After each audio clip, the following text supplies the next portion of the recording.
Saudações ao espectador do Canal Plural, a TV comunitária de São José dos Campos. Hoje, com mais uma entrevista muito importante, um tema muito relevante, modernidade alimentar, dentro do contexto da pandemia, com o doutor João Francisco Rogalski, que vem aqui trazer o seu conhecimento, nos prestigiar com esta entrevista, então, exclusiva para você, espectador do Canal Plural.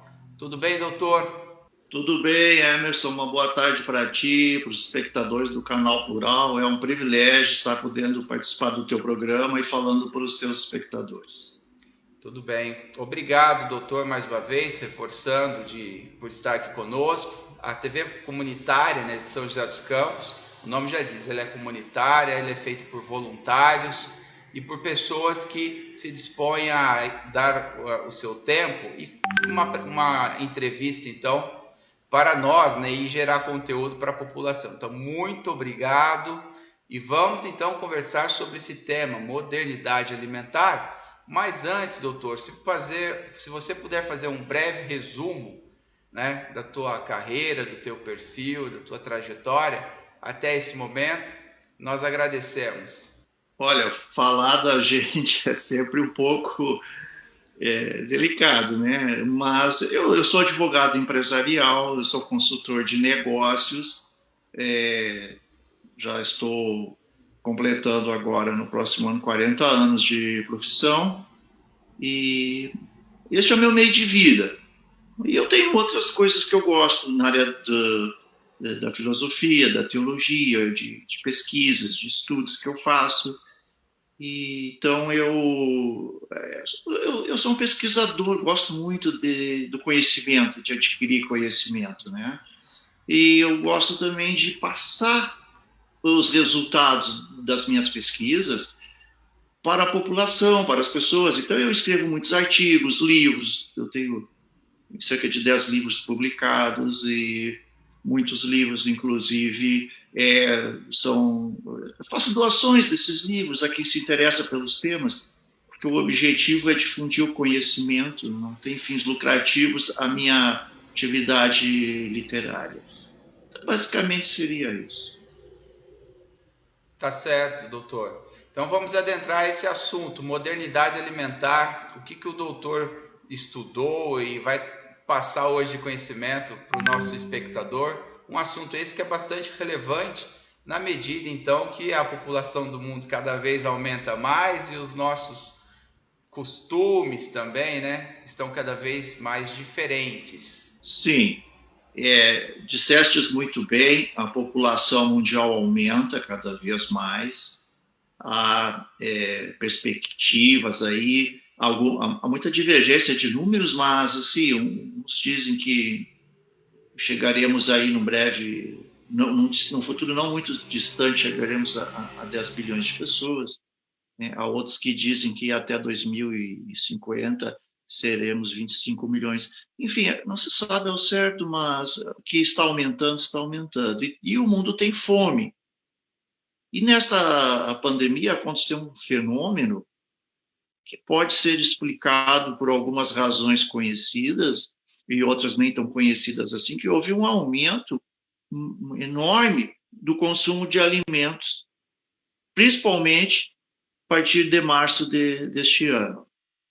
E os países produtores de alimentos foram chamados a atender esse aumento da demanda, principalmente os países da América do Sul e Caribe, América Latina, né, no caso, e em especial o Brasil, né, porque o Brasil, dentro deste bloco, é o maior produtor de alimentos. Claro que esse aumento da demanda, as razões que a gente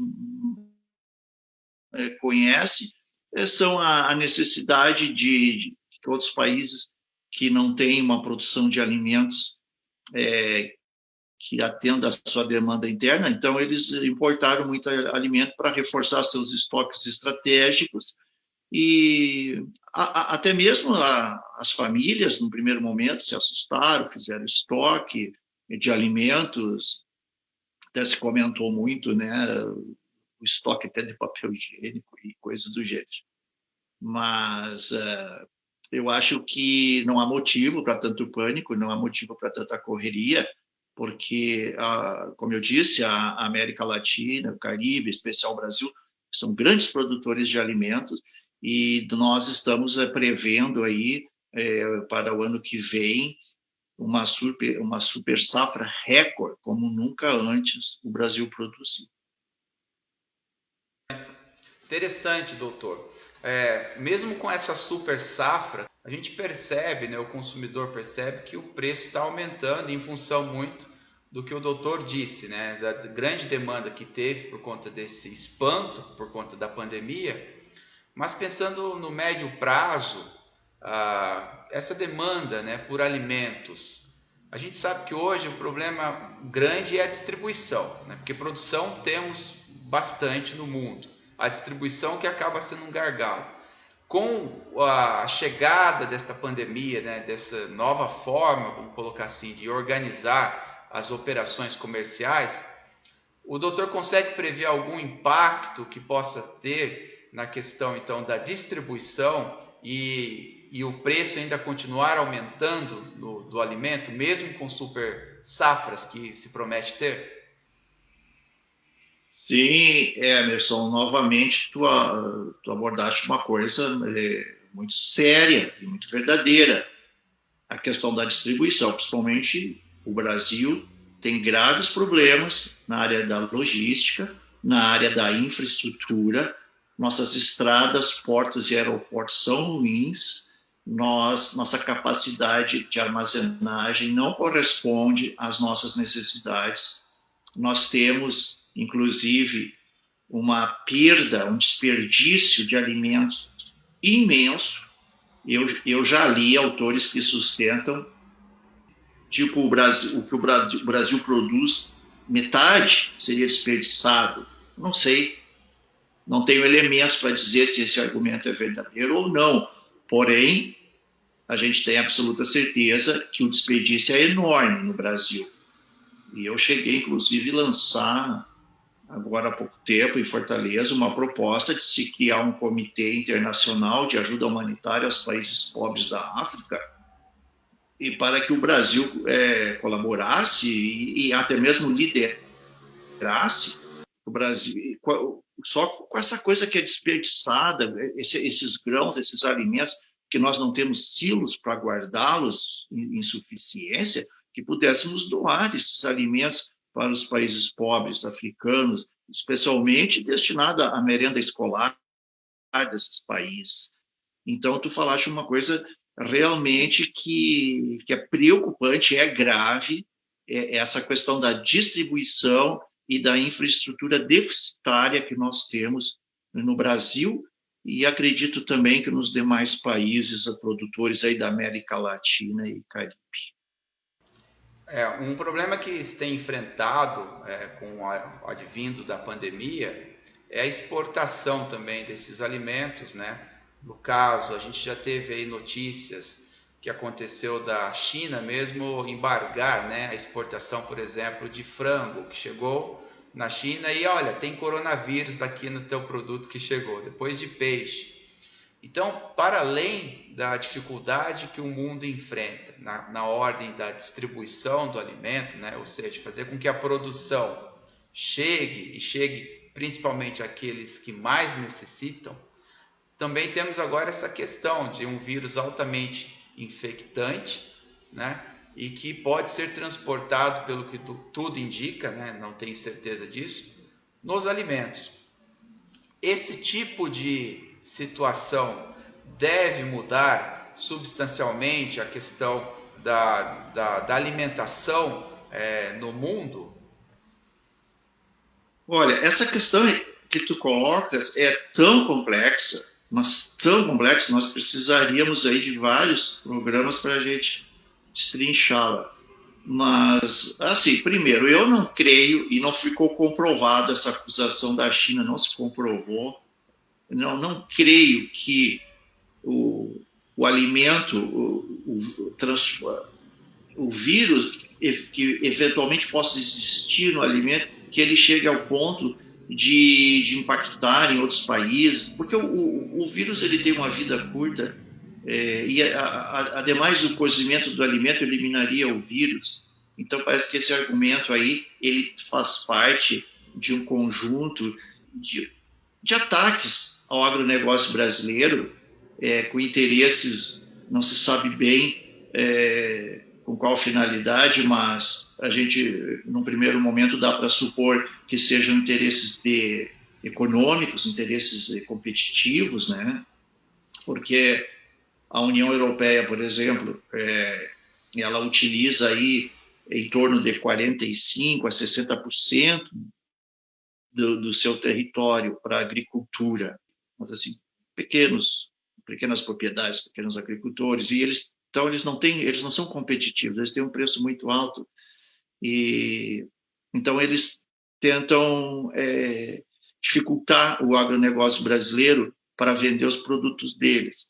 A China, ela, apesar de ser também um gigante do agronegócio, mas ela passa por uma situação de insegurança alimentar, porque ela, apesar de tudo que ela produz, mas a população dela é tamanha que ela não consegue atender a sua demanda interna, e ela precisa também importar muito de outros países, principalmente do Brasil. Então, eles, obviamente, fazem de tudo para ter um menor preço, e quando eles querem comprar, por exemplo, soja, milho, coisa, eles já têm o target price que eles mesmos já colocam o preço que eles querem pagar. E é uma coisa irrisória, é muito, muito baixo.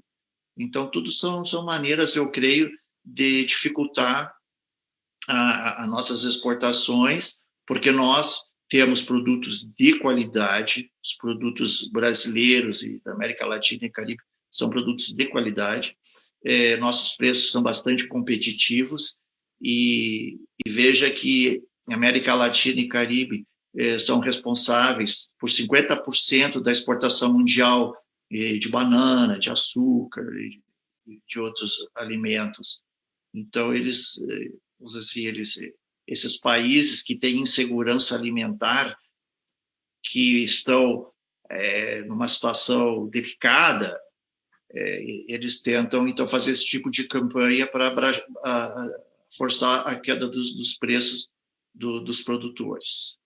Perfeita análise, também concordo com o doutor nessa questão. Eu acredito, sim, que exista muita especulação, porque o agronegócio, de fato, no Brasil ele é muito forte.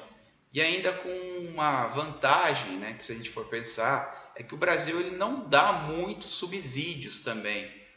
Como se vê, por exemplo, na Europa, né, que os governos lá, de fato, eles subsidiam mesmo muita produção agrícola, né, por interesse. Então, o nosso produto, além de tudo, ainda sofre porque o agricultor aqui ele é valente, ele tem que produzir, enfim, e não tem tanto subsídio como se tem fora, né? O próprio Estados Unidos também tem muito incentivo, né? A Europa, e depois o nosso produto tem que competir com preço, qualidade, mas o nosso ambiente de produção, fora a vantagem aí que o Brasil é um país muito bom, né? Propício aí por conta da questão atmosférica, que é ótima, o clima, mas em termos de política pública ainda tem essa questão de enfrentar, que são subsídios que os outros países dão, né? Nesse sentido, quais seriam as medidas que você entende, então, que o governo poderia tomar para dar ainda mais vantagem competitiva para os produtos brasileiros chegar ao mercado internacional? Na verdade, eu desconheço qualquer tipo de subsídio por mínimo que seja ao agronegócio brasileiro. Tem, sim, algumas linhas de crédito do Banco do Brasil, enfim, tem algum apoio, mas tudo isso é pago. os nossos agricultores, nossos produtores, eles pagam tudo. Eles não recebem dinheiro público nenhum para o estímulo do agronegócio. Eu acho que, de certa forma, se está funcionando bem, eu acho que, por hora, eu acho que não seria o caso de subsídios. Agora, aumentar as linhas de crédito, juros, tirar os juros, uma simples correção monetária, sem juros, porque isso é uma produção que tem a ver com a segurança nacional alimentar do país.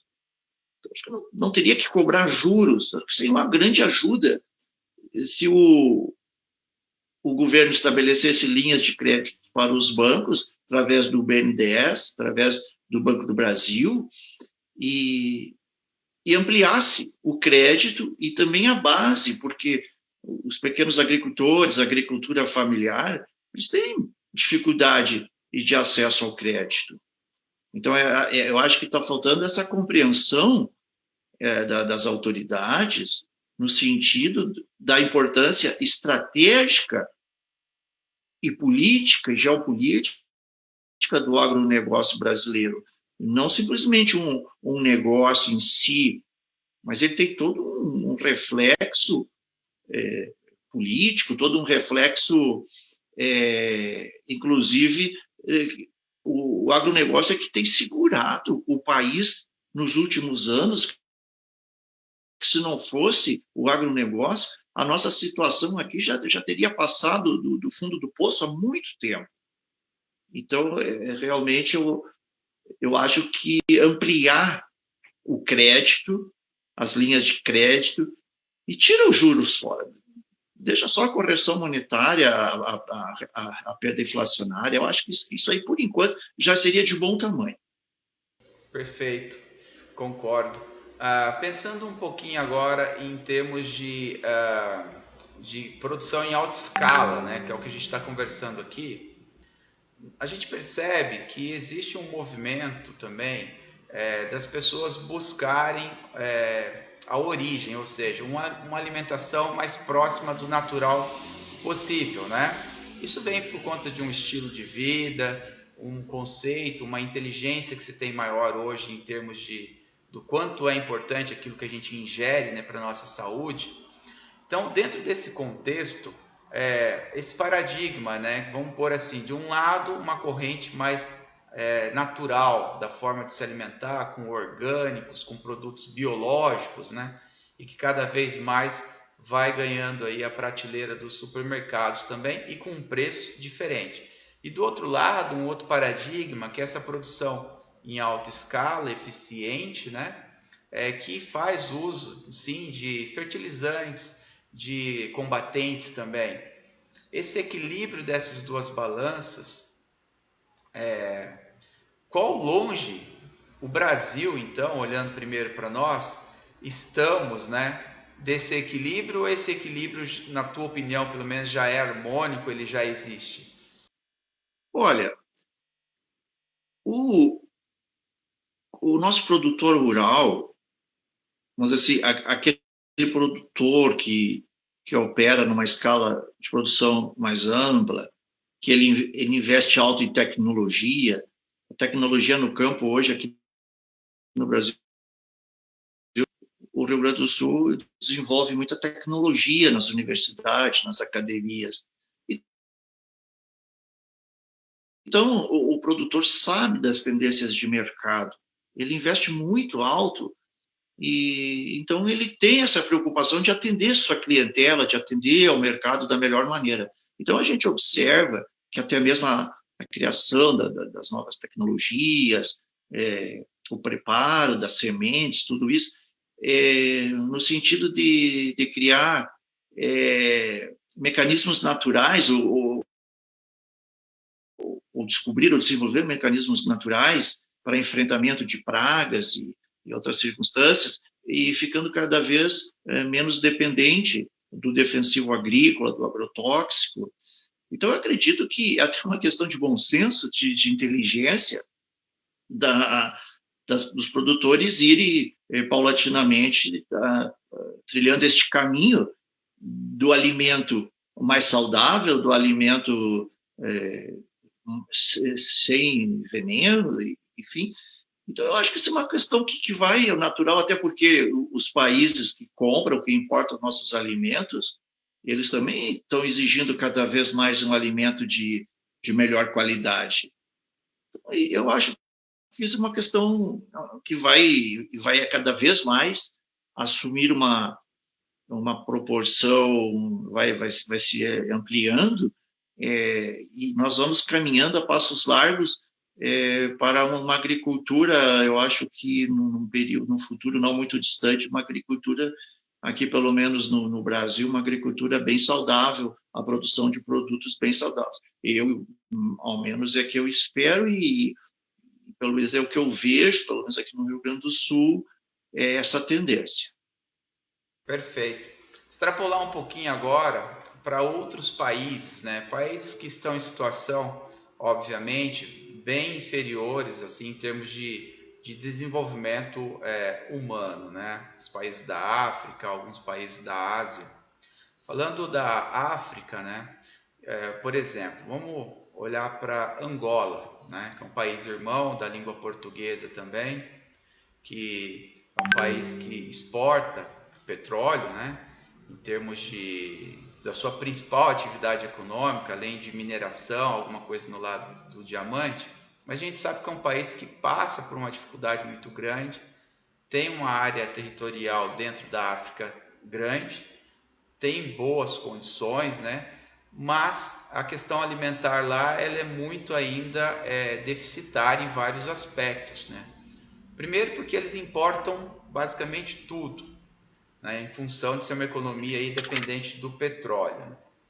Depois, eles não têm ainda a técnica, né, adequada para poder fazer essa produção local e levar essa comida, né, para o prato dos seus próprios, então, ali, cidadãos. Essa questão da modernidade alimentar, então, quando a gente olha para país como esse que eu estou trazendo de exemplo, que é Angola, né, fica ainda muito longe de uma realidade um pouco mais desejável em aspecto assim, em termos de padrão aceitáveis pela humanidade? Essa situação de Angola, ela também ela é bem complexa, sabe? Porque aqui no Rio Grande do Sul já não tem mais terra há muito tempo. Não tem como o agronegócio se expandir aqui. Então, o agronegócio ele foi se expandindo aqui, Paraná, Mato Grosso do Sul. O agronegócio gaúcho ele se expandiu para o Nordeste, para Pernambuco, para o sertão da Bahia, que lá tem o tapete verde no sertão da Bahia, que foi colonizado lá por gaúchos. E também o Brasil está se tornando pequeno já, porque nós temos a nossa lei de proteção ambiental, que ela é melhor do mundo, né? De passagem, mas ela restringe muito a área agriculturável para a produção agrícola. Que eu falei ainda há pouco, né, que a União Europeia utiliza entre 45% a 60% do seu território para a produção agrícola, os Estados Unidos 18%, a Índia também. O Brasil utiliza para a agricultura 7,6%, tendo em vista essas limitações. Então, o agronegócio brasileiro, especialmente aqui do Rio Grande do Sul, ele já está em Angola há algum tempo já. O pessoal foi para lá, comprou terras, está produzindo lá, e com toda a tecnologia que é desenvolvida aqui nas universidades. Então, se recupera os solos degradados, apesar que lá também tem solos férteis, mas a tecnologia de recuperação de solos degradados ela é muito importante, porque ela permite a compra de terras baratas e recupera-se a terra para produzir. Então, dá oportunidade até para famílias, para pequenos empreendedores que queiram ir para esses países. Então, o que está acontecendo em Angola? a presença do agronegócio brasileiro lá, ela já é bastante expressiva. E está tendo uma reação da China, que está comprando muita terra lá em Angola para competir com o nosso com o agronegócio do Brasil lá em Angola. Mas eu vejo, sinceramente, que isso aí vai ser um tiro no pé que a China está dando, porque eles não conhecem a questão cultural em Angola e a ligação que os angolanos têm com os brasileiros. Principalmente a juventude angolana hoje, o sonho deles não é ir para os Estados Unidos, não é ir para Portugal, porque tem muito angolano em Portugal, porque tem mais facilidade para os angolanos irem para Portugal do que virem para o Brasil. O sonho deles é vir para o Brasil, é estudar aqui no Brasil, cursar universidades aqui no Brasil. Eles amam nossa cultura. Tem pesquisadores de universidades angolanas que vêm até a Bahia para resgatar o seu passado histórico, que lá já se perdeu, e na Bahia, através das religiões de matriz africana, através de costumes, foi preservado muito dessa memória ancestral angolana. Então, eu acredito que a opção natural do povo angolano é de trabalhar em parceria com o Brasil, especialmente com os produtores rurais do agronegócio, do que com os chineses. Então, eu acho que os chineses eles vão enfrentar essa barreira cultural em relação a Angola.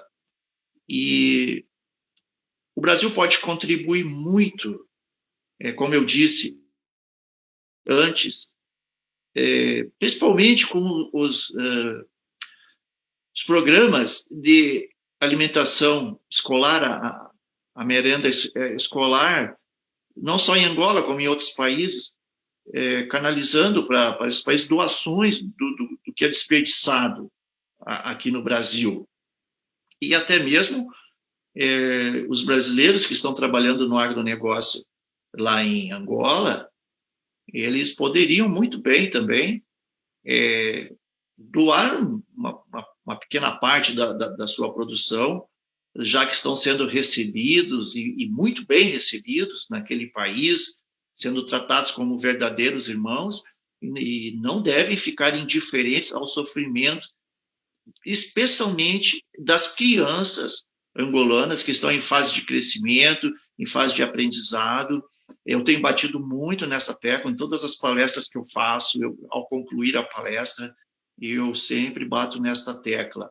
Eu sei que no Brasil, aqui nós temos alguns problemas também, nós temos também problemas de desnutrição infantil, só que os nossos problemas aqui, eles não são em decorrência de escassez de alimentos. Aqui são de má gestão pública, também, como nós falamos ainda há pouco, deficiência logística, distribuição. Aqui o alimento não chega na boca das crianças, não porque não existe o alimento, é porque existem essas dificuldades e, sobretudo, a má gestão e a deficiência da infraestrutura e da logística. Agora, na África, não. Lá há dificuldade de obter o alimento, né? Eles precisam do alimento. E a parceria que eu tenho proposto, inclusive, é que o Brasil forneça, tanto aqui, o que a gente muitas vezes não tem onde guardar e que se estraga, e que um outro país ofereça a logística, a distribuição, ofereça o transporte, um somatório de forças, porque o mundo tem fome, né? A gente já conversou ainda há pouco, né? A população aumenta e nós precisamos ajudar os menos favorecidos. Tá certo, doutor. Concordo também com essa tua abordagem. Realmente, eu já tive uma experiência, né, de 4 anos em Angola, e realmente o retrato que o doutor colocou é exatamente esse mesmo, essa concorrência com China, com produtores locais que lá estão, né? ela de fato existe, eu a constatei olhando lá no campo mesmo. Então, muito bem colocada a sua visão estratégica sobre esse assunto. Parabéns. Doutor, nós estamos aqui com um tempo bastante já reduzido, infelizmente, por conta do horário da grade, né? Eu gostava de já agradecer, né, por esse bate-papo tão agradável, passou tão rápido, e nos colocar à disposição, né, o Canal Plural, a TV Comunitária de São José dos Campos, para que o doutor volte, fale sobre outros temas também, aprofunde um pouco mais nesse tema que é tão importante para todos nós seres humanos, né? E, enfim, quero agradecer a tua presença e estamos à disposição para mais uma entrevista, se o doutor tiver agenda para nós. Eu que agradeço, Everson, porque para o pensador, para o estudioso, é muito importante tu passar as tuas conclusões, é muito importante o debate, e sobretudo quando a gente encontra um interlocutor do teu nível, do teu gabarito, uma pessoa que tem uma visão de mundo, uma pessoa culta, instruída, e com certeza eu fico à disposição do Canal Plural sempre que precisarem, estou à disposição para a gente trocar uma ideia, para ter esse bate-papo muito gostoso, e fico à disposição também, e, inclusive dos telespectadores, tem aí meu e-mail, pode entrar em contato comigo, eu, como disse também, eu tenho vários livros publicados, e alguns livros, inclusive, são destinados à doação, né? Então, se alguém se interessar, pode entrar em contato e pedir um exemplar gratuito, teremos prazer em enviar, e muito obrigado mesmo por esta oportunidade, foi um privilégio ter estado no teu programa. Nós é que agradecemos. Então, essa foi a entrevista com o doutor João Francisco Gowalski, o nosso advogado já de muito tempo nessa área, que também tem participação em outras áreas do conhecimento, enriquecendo aqui o conteúdo para o espectador do Canal Plural. Reforçando, assista o Canal Plural na TV a cabo, NET Claro, sintonizando o canal 3 para você que é da região de São José dos Campos. Em breve também estaremos na Vivo Fibra e a nossa página do Facebook, o nosso website, também o nosso canal no YouTube e Instagram. Você pode ter acesso a conteúdos que ali nós postamos. Isso é sem limitação de ser dentro de uma TV a cabo. Ela fica então aberta para toda a web. Então, muito obrigado pela tua presença. Voltamos com a nossa programação. Um grande abraço para todos e mais uma vez obrigado, professor e doutor. É um professor para mim.